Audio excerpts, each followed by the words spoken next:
우리가 생각해 오늘은 50주년을 기념하여 이제 귀한 말씀을 교회 제일교회를 심하고 계시는 정원희 목사님께서 들려주시겠습니다. 착한 행실로 하나님께 영광을 돌려라 라고 하는 제목의 말씀입니다. 말씀 가운데 큰 은혜와 도전을 받으시길 바랍니다.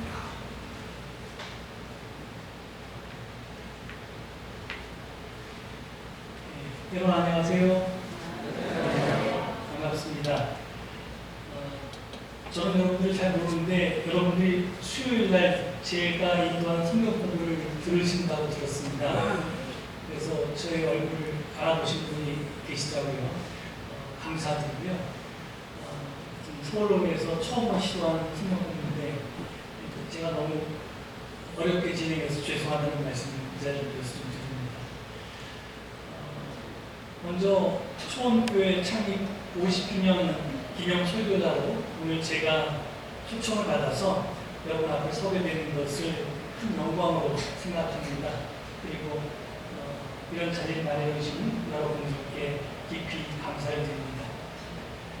제가 초원교회 홈페이지에서 교회 역사를 살펴보니까 72년 9월에 몇몇 분들이 모여서 개척교회 설립의 뜻을 모았고, 그리고 약 한 달 뒤인 10월 15일에 30명의 교인이 첫 예배를 드림으로써 초원교회 역사가 시작되었더군요.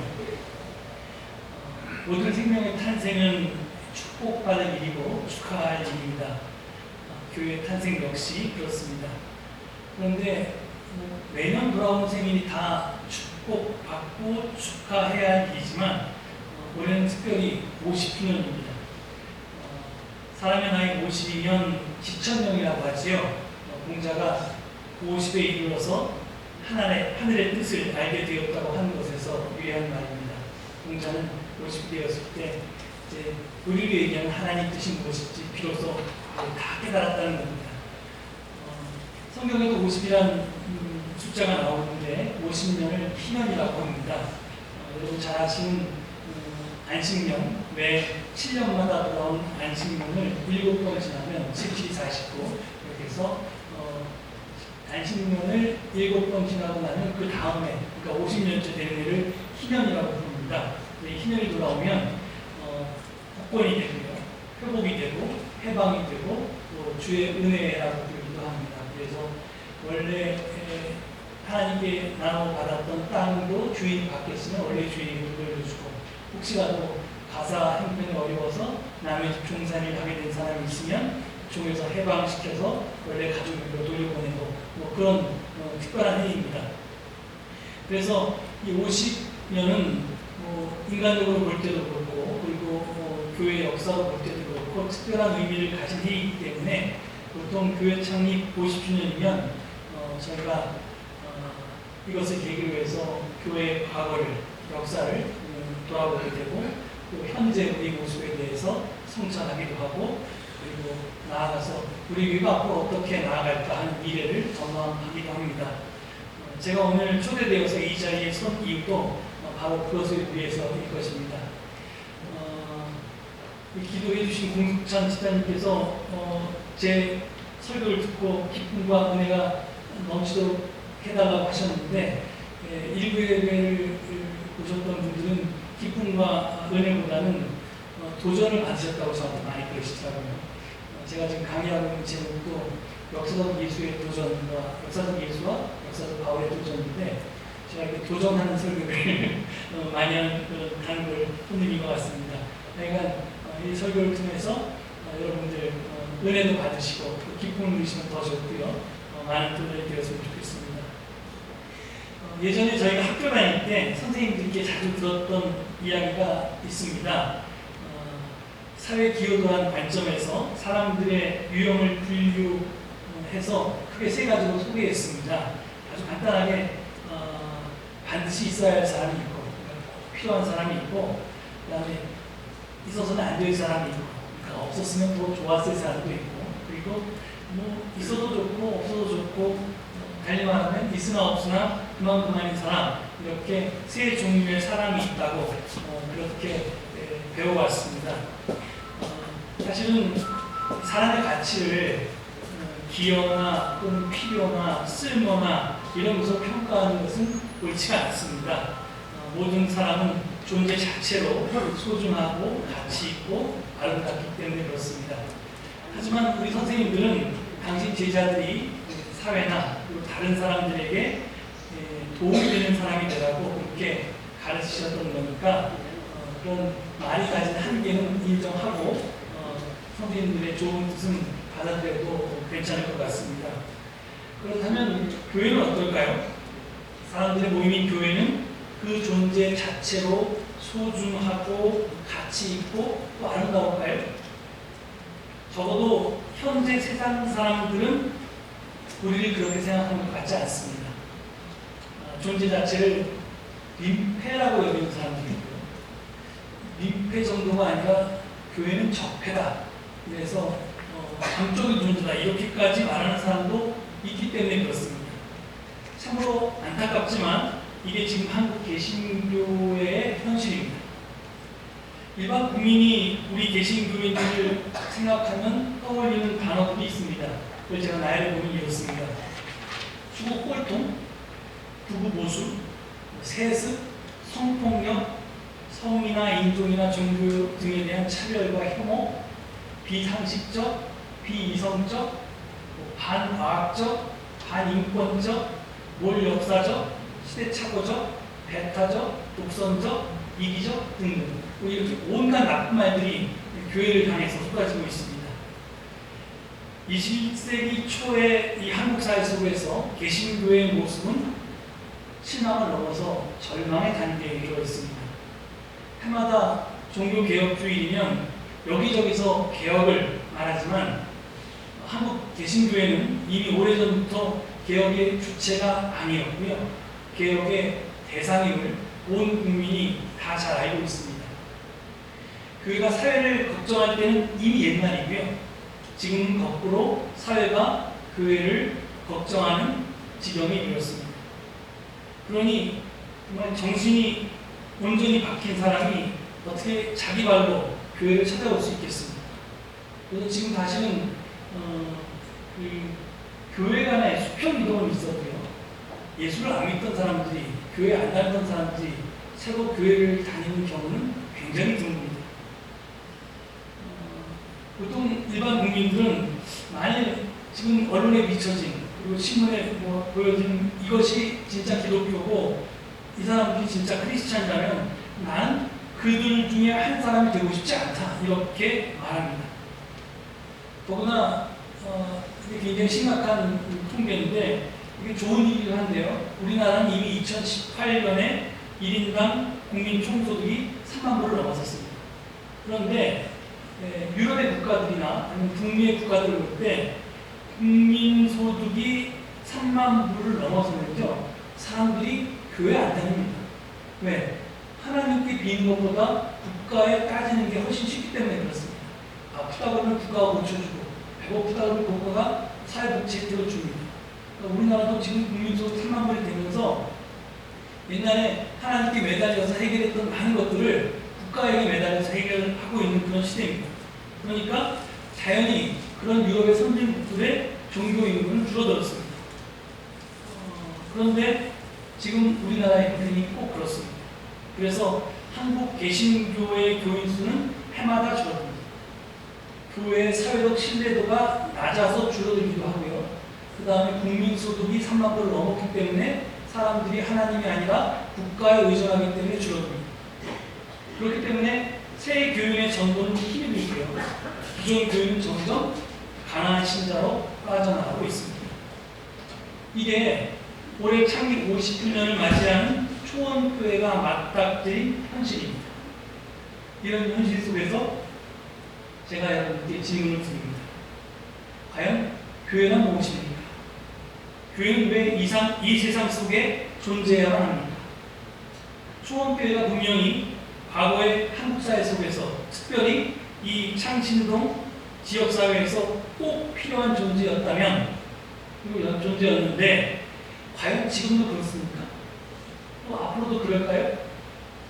일반 국민이 보기에, 특히 지역 주민이 생각하기에 초원교회가 반드시 여기에 있어야 할 이유가 있습니까?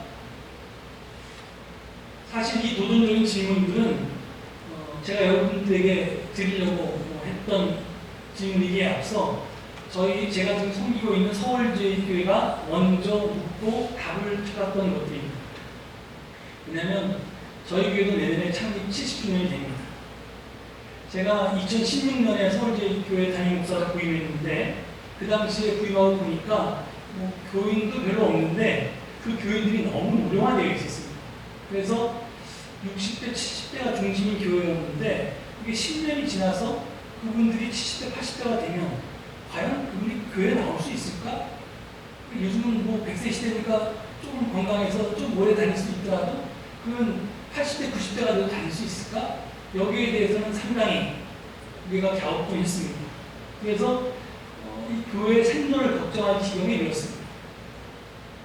그래서 서울제일교회는 교회란 무엇이고 왜 존재해야 하는지를 묻고 그 답을 지난 한 7년 동안 찾아왔습니다. 오늘 그 답의 일부를 여러분들과 공유하고자 합니다. 제가 이게 설교를 다 쓰고 나니까 원래 그러려고 시작했던 건 아닌데 결과적으로 보면 저희 교회 자랑처럼 들릴 수도 있겠다라는 생각이 좀 드는데 그렇게 듣지는 마시고요. 그런 내용이 없지 않아 있긴 합니다. 그런데 그렇게 듣지만 마시고 그 교회 70주년을 맞아서 서울에 있는 한 교회는 우리 이웃 교회는 이런 고민을 하면서 치열하게 해답을 찾아왔구나. 그 모습 속에서 우리 초원교회도 또 나름대로 초원교회의 해답을 찾아가면 되겠다. 이렇게 영감을 얻으신 기회로 삼으면 좋을 것 같습니다. 제가 수요 성경부 시간에 말씀드렸듯이 교회라고 하는 것은요, 예수님의 하나님 나라 운동에서부터 출발했습니다. 하나님의 뜻이 하늘에서만 이루어지는 게 아니라 땅에서도 이루어지게 하려고 했던 것이 예수님의 하나님 나라 운동이었습니다. 그래서 그 예수님의 하나님 나라 운동에 동참했던 초대의 크리스천들은 이 땅에 작은 하나님 나라를 구현했습니다. 그게 바로 바울이 세웠던 교회, 에클레시아였습니다. 그러니까 이 세상 속에 있지만 세상과 다르게 세상에 속하지 않고 하나님의 뜻과 하나님의 정의와 사랑을 통해서 움직여지는 그런 모임, 이걸 교회라고 칭하고요. 그래서 이 하나님 나라를, 세상 속에 뿌려진 이 작은 하나님 나라를 점점 확산시켜 왔습니다. 이것이 이제 교회의 출발이고 교회의 존재 목적이었습니다. 그런데 여러분 잘 아시는 것처럼 예수님 당시에 물론 예수님은 유대인이었기 때문에 크리스찬이라고 할 수도 없지만 하여간 소위 예수님을 따르던 무리들, 또 사도 바울의 이 시기에 바울을 따르던 무리들이 전 세계적으로 2,000명도 안 됐습니다. 지금 세계 인구의 몇 %가 그리스도인가 엄청나게 많습니다. 수억 명입니다.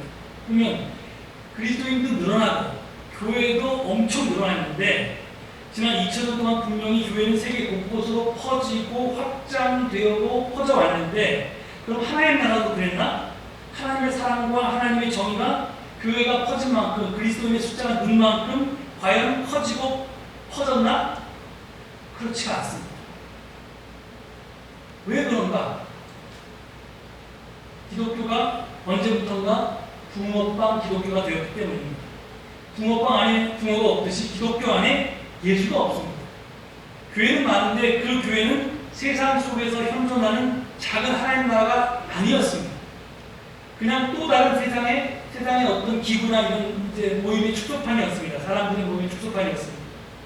그래서 교회라는 형식은 남아있는데 문인은 분명히 교회인데 그 안에 담겨 있어야 할 내용은 다 사라져버렸습니다. 그러니 세상의 교회가 아무리 많아졌어도 세상은 전혀 변하지 않았습니다. 그냥 그대로였습니다.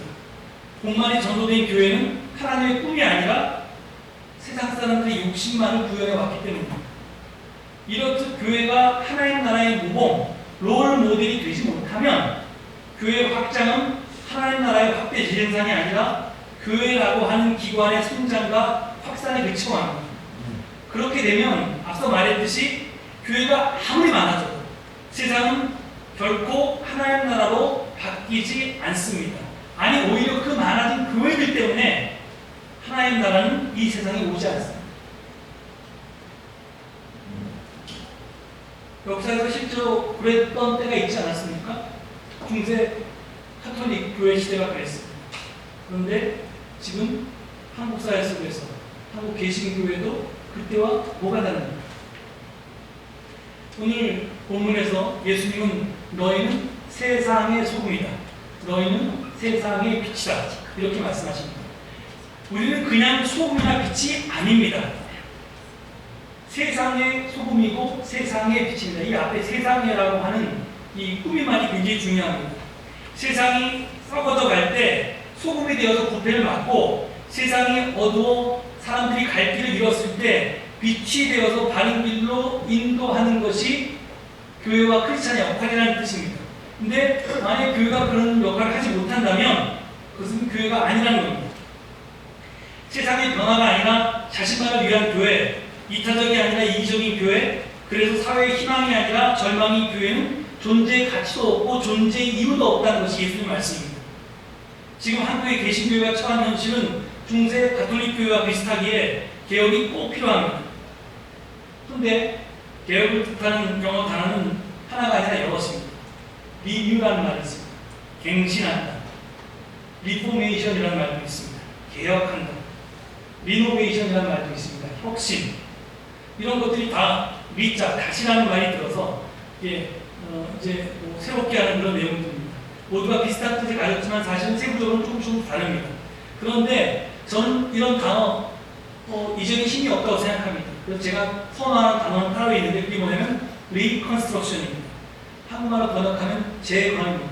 재건은 무슨 말이냐면 다 허물어버리고 새로 세워야 된다는 겁니다. 한국 개신교회를 개혁하려면 그 개혁의 강도는 망가진 곳을 수리해서 다시 쓰는 정도로는 절대로 안 되고 500년 전 16세기에 카톨릭 교회를 허물어버리고 개신교회라는 새 교회를 다시 세웠던 것처럼 그 정도의 강도로 개혁을 해야 된다는 겁니다. 저희 서울대 교회는 이런 생각을 가지고 어떻게 하면 10년, 20년 뒤까지 우리 교회가 생존할 수 있을까 하는 답을 찾는 것을 넘어서 어떻게 하면 우리 교회가 존재 가치가 있는 교회로 새로 허물고 새로 재건할 것인가 하는 것에 대한 답을 찾고자 노력해 왔습니다. 지금부터 그 중에서 몇 가지를 좀 소개하겠습니다. 첫 번째 답은 뭐였냐면 교회의 본래성을 회복하자는 것이었습니다. 이는 서울제일교회 표 예수의 길을 따르는 신앙 공동체에 잘 표현되어 있습니다. 우리는 예수를 믿는 것을 넘어서 예수를 닮고 예수를 따르고 예수를 살아내기를 원합니다. 예수 믿기를 넘어서 예수 살기가 우리 신앙의 목표입니다. 하지만 이게 말은 쉬운데 살기는 너무 힘듭니다. 그래서 절대로 혼자서 이 목표를 이룰 수가 없습니다. 그래서 누군가 앞에서 끌어줘. 또 누구는 뒤에서 밀어줘. 이럴 때 비로소 가능합니다. 함께 가야 가능합니다. 그래서 우리가 교회 공동체에 속해 있는 겁니다. 혼자서는 절대로 기독교 신앙은 독하게 하는 게 불가능합니다. 누구도 예수처럼 살 수 없기 때문입니다. 그래서 서로 부족하지만 그 부족한 것을 서로 격려하면서 채워주면서 밀어주고 끌어주면서 공동체로서 함께 가는 겁니다. 저희 교회는 이 표 밑에 매주 그 사도신경을 고백하지 않고 저희 교회 자체로 만든 서울제일교회 신앙고백이라고 하는 것을 고백하는데요. 특별한 주일이 아니면 대부분 1년에 52주 중에서 40주 이상은 이걸 고백합니다. 제가 한번 이걸 읽어보겠습니다. 우리는 혼자가 아닙니다. 우리는 하나님 안에 있으며 하나님과 함께 우리와 세상을 변화시켜 나갑니다. 그 변화의 길을 우리 주 예수 그리스도께서 앞서가셨습니다. 우리는 그 십자가 길이 정의와 평화, 생명과 사랑을 이루는 길을 믿고 뒤따라갑니다. 변화의 영이신 성령께서는 우리가 하나님 나라를 꿈꾸게 하시고 공동체를 이루어 그 꿈을 이루도록 힘 보태 주십니다. 우리는 교회가 하나님 나라의 씨앗임을 믿습니다. 말씀과 삶과 봉사를 통해 그 안에서 하나님 나라를 이루고 그것을 밖으로 확장해 나가고자 우리의 삶을 헌신합니다. 이 신앙 고백에 몇 가지 특징이 있는데요. 여기서 보면 우리는 세상을 변화시키겠다. 나는 나를 하는 것이 아니라 먼저 변화의 대상에 우리가 속한다고 고백합니다. 우리 자신이 먼저 변해야지 세상을 변화시킬 수 있다는 말입니다. 그리고 그럼 무조건 어떻게 변할 거냐? 무조건 옛사람에 대해서 새사람으로 변하는 게 목표가 있어야 될 거 아닙니까? 역할 모델이 있는데 롤 모델이 그 롤 모델은 예수 그리스도의 십자가 길입니다. 그리고 아까 말씀드렸듯이 그 길은 결코 혼자 걸어갈 수 없고 성령님이 도와주셔야 하고 또 여럿이 함께 서로를 도우며 함께 걸어갈 수 있는 길임도 고백하고 있습니다. 끝으로 가장 중요한 것은 교회가 하나님 나라의 씨앗이라는 것입니다. 이게 무슨 얘기냐면 그리고 이제 여기서 나아가서 이 교회 공동체부터 하나님 나라를 만들고 그것을 밖으로 확산시켜 나가고 확장해 나가는 것이 순서라는 겁니다. 이게 다른 말로 하면 뭐냐면 만약에 우리가 섬기고 있는 신앙생활하고 있는 교회가 하나님 나라가 아니라면 그거 아무리 확장하고 확대해봤자 소용없다는 겁니다. 그럼 아까 제가 말씀드린 것처럼 세상 욕심만 확대되는 거고 확장하는 거지 하나님 나라가 확장되는 게 아니라는 겁니다. 그러니까 나부터 변화시키고 우리 교회부터 하나님 나라 만들고 그 다음에 우리가 조금이라도 하나님 나라 닮은 자신이 있으면 그것을 이웃에게 소개하고 그것을 확대해 나가자. 이게 이 순서로 나가자는 게 저희의 고백입니다. 서울제일교회는 2016년 가을부터 지금까지 주일 예배 때마다 이 신앙 고백을 되풀이하고 있습니다. 이 신앙 고백을 거울 삼아서 우리 자신을 성찰하고 교회 재건 방향을 잡고 있습니다. 나아가서 말이 아니라 삶으로 고백하고자 애써왔습니다. 그 성과가 더디지만 아주 조금씩 나타나고 있습니다. 제일 중요한 성과는요, 성도들이 우리 교회에 대해서 다시 자부심을 갖게 되고 자긍심을 갖게 되었다는 것입니다. 그리고 그 덕분인지 아주 조금씩이지만 꾸준히 교인도 늘어나고 있습니다. 그리고 외부의 평가도 나쁘지 않습니다. 우리 서울제일교회는 특별히 전도를 안 합니다. 전도 프로그램도 한 번도 해본 적이 없습니다. 전도 중심의 교회가 아니고 선교 중심의 교회이기 때문에 그렇습니다. 굳이 설명하면 말이 아니라 삶을 통해서 예수를 증언하는 교회이고 결국 스스로 우리 교회가 좋아서 찾아오게 만드는 그런 교회입니다. 강조점이 예배 생활이 아니라 생활 예배에 있고요. 신앙 생활이 아니라 생활 신앙에 있습니다. 근데 목표는 이런데 저보다 과천에서 목회하는 제 기장 후배 목사가 이걸 더 잘하는 것 같아서 그 목사가 자기 설교에서 자기 교회를 소개하는 글을 제가 언젠가 읽은 적이 있는데 그거를 여러분께 소개하면서 좀 우리 교회와 비슷한 점이 있어서 좀 말씀을 드리려고 합니다. 그 목사님 말입니다.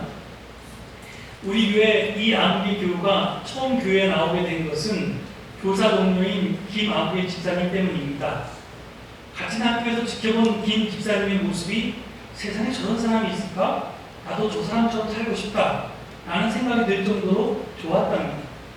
결국 이 아무개 교우는 김 집사님을 따라 우리 교회에 나와 신앙생활을 시작하게 되었습니다. 김 집사가 그렇게 좋은 사람인 이유는 우리 교회에서 신앙생활을 하기 때문이라는 결론을 내렸기 때문입니다. 적극적으로 전도활동을 하지 못하는 우리 교회가 느리지만 꾸준하게 성장하는 이유가 궁금해서 새 신자들이 어떤 경로로 우리 교회를 찾게 되었는지 통계를 낸 적이 있습니다. 대부분의 신자들은 교회에 관한 좋은 소문을 듣고 우리 교회를 찾아왔답니다. 우리 교회에 관한 좋은 소문을 알려준 사람들이 사실상 전도한 사람들인데 그분들은 우리 교회 교인이 아니었고 우리가 알지 못하는 동네 사람들이었습니다. 다른 교회 교인도 있고 무신론자도 있고 불교 신자도 있었습니다. 동네 사람들이 우리를 지켜보고 있습니다. 우리 교우들이 지역에서 일어나는 다양한 종류의 풀뿌리 운동에 적극적으로 참여하고 있고 해고 노동자나 철거민, 세월호 가족들의 손을 잡아주어야 할 때 교회가 고개를 돌리지 않은 것을 동네 사람들이 지켜보고 있었습니다. 그렇기 때문에 과천에 좋은 교회는 하나밖에 없다고 말하는 동네 사람들이 생겨난 것입니다. 제가 이걸 몇 년 전에 이 글을 읽고 그 목사, 저보다 한 4살 정도 어린 후배 목사님인데 제가 참 존경하게 됐습니다. 목회를 참 잘하는구나. 그리고 저도 좀 닮고 싶어졌습니다. 제 후배 목사가 목회하는 교회와 제가 목회하는 서울제일교회의 가장 큰 차이 중에 하나는 그 교회는 지역교회고요. 그리고 제가 목회하는 서울제일교회는 도심교회라는 것이었습니다. 그렇게도 서울제일교회는 지역 주민이 거의 없습니다. 거의 한 사람도 없었다가 요즘 조금씩 찾아오고 있습니다. 그래서 한때 제가 마을 공동체 목회가 제 꿈이었거든요. 그래서 마을 공동체 목회를 좀 하기 위해서 서울제일교회가 이 도심지에서 떠나서 초원교회처럼 그런 창신동이나 아니면 영등동이나 낙산이나 뭐 이런 데로 그래서 지역 주민이 좀 사는 지역으로 이사할까 이런 생각을 했습니다. 그래서 제가 생각을 바꿨는데요. 이유는 교우들의 동의를 100% 받지 못했습니다. 그래서 담임 목사 마음대로 할 수도 없고 교우는 그래서 그냥 이제 그냥 현재 위치에 있으면서 그럼 여기서 아무것도 안 하는 게 아니라 뭐 할 수 있는 일을 찾자 이렇게 됐습니다. 그래서 당분간 그냥 있기로 하면서 대신에 저희 교회 주변에 지금 우주순처럼 막 도심형 생활주택, 주거용 오피스텔 이렇게 원룸들이 많이 늘어나고 있는데 여기에 사는 청년들을 대상으로 선교하기로 했습니다. 저희 서울제일교회는 역사가 70년이 되어가고 내년이 70년이라고 말씀드렸잖아요. 또한 민주화운동의 성지로 유명한 교회이지만 교세는 초원교회 절반 정도밖에 되지 않습니다. 제가 와서 보니까 초원교회는 저희보다 20년이나 젊은데 성교 목사님들이나 장로님들이나 권사님들이나 집사님이나 성도님들이 이 교회를 위해서 훨씬 더 헌신하고 봉헌하고 기도하고 눈물을 흘리고 하셨다는 것이 보여집니다. 그래서 저희 교회가 20년이나 더 나이가 많이 먹었는데 반밖에 안 되니까요. 이 규모가. 제가 굉장히 부끄러웠습니다. 여러분들 교회에 대해서 굉장히 자긍심을 가져도 되실 것 같습니다. 하여간 그래서 우리 교회가 교재가 약해서 교인들 숫자만큼 하고 싶은 일들이 있는 거예요. 뭘 했으면 좋겠습니까? 우리 교회가 이런 의견들이 많은데 그런 것들을 다 할 수가 없었습니다. 그래서 선택과 집중을 하기로 했습니다. 우리는 힘이 없는 작은 교회니까 딱 한 가지 선택해서 여기에 원인을 쏟자. 물론 다른 것도 하지만 하여튼 여기에 제일 중심을 두자. 근데 그게 뭐냐면 생태환경 선교입니다. 다른 말로 하면 기후정의 선교입니다. 지금 인류는 기후 비상사태 앞에 서 있습니다.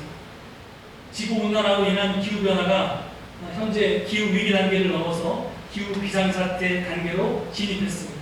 근데 이제 기후 문제는 강건도 불이 아니고 발등의 불입니다. 그래서 이 발등의 불을 끄는데 우리 서울제일교회가 뭔가 기여를 하기로 했습니다. 그래서 이미 녹색교회로서 수년 전부터 많은 일들을 해왔지만 내년 창립 70주년을 기념해서 더 큰 일을 해보기로 했습니다. 그게 뭐냐면 크게 두 가지인데요. 하나는 저희 교회가 가지고 있는 12층짜리 빌딩, 서재 빌딩이라는 빌딩이 있는데 그 빌딩 1층에 가게터가 있습니다. 무려 300만 원이나 매달 월세를 받던 가게터입니다. 16평 정도 되는 터인데요. 그 월세를 안 받기로 했습니다.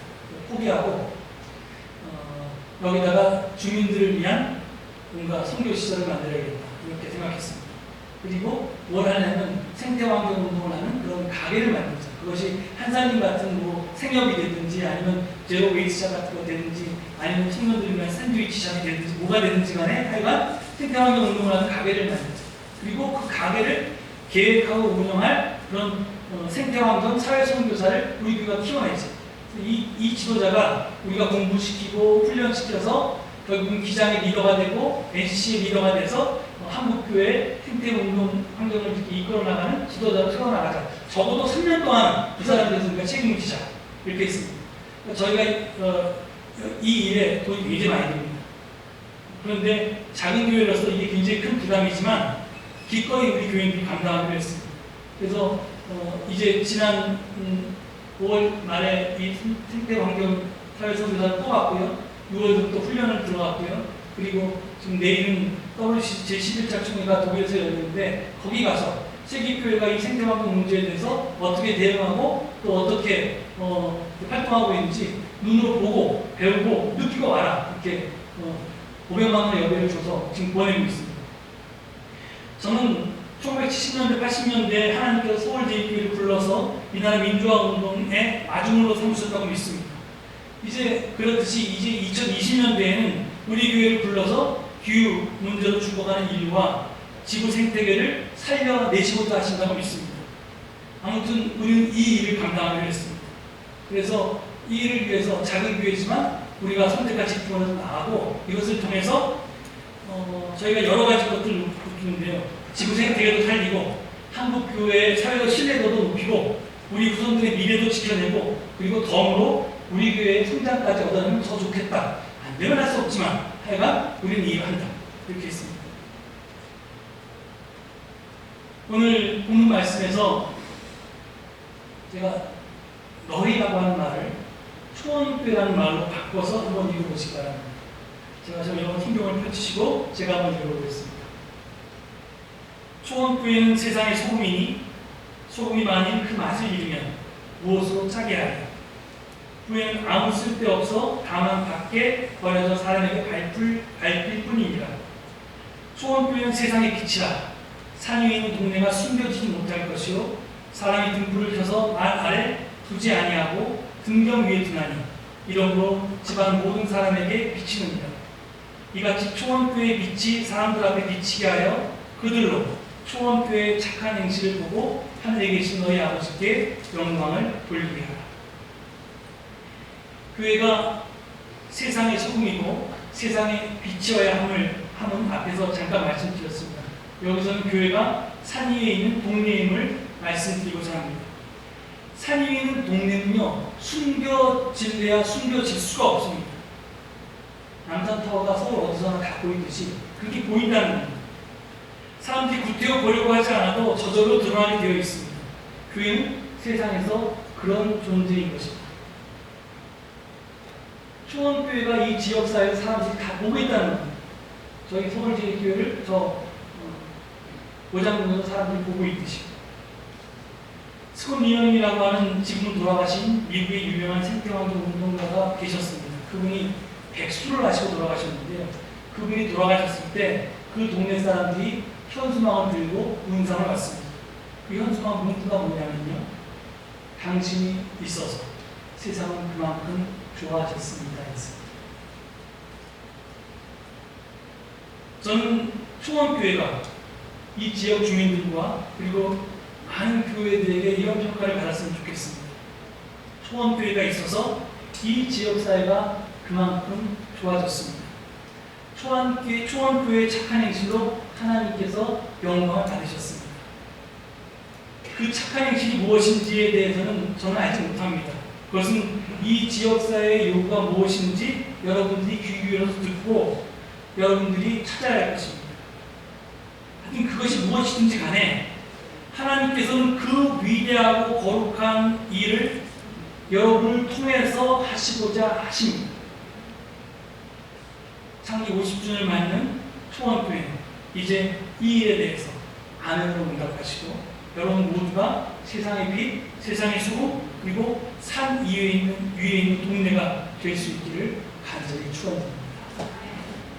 이 말씀 들으시면서 잠시 침묵 가운데 기도하시겠습니다.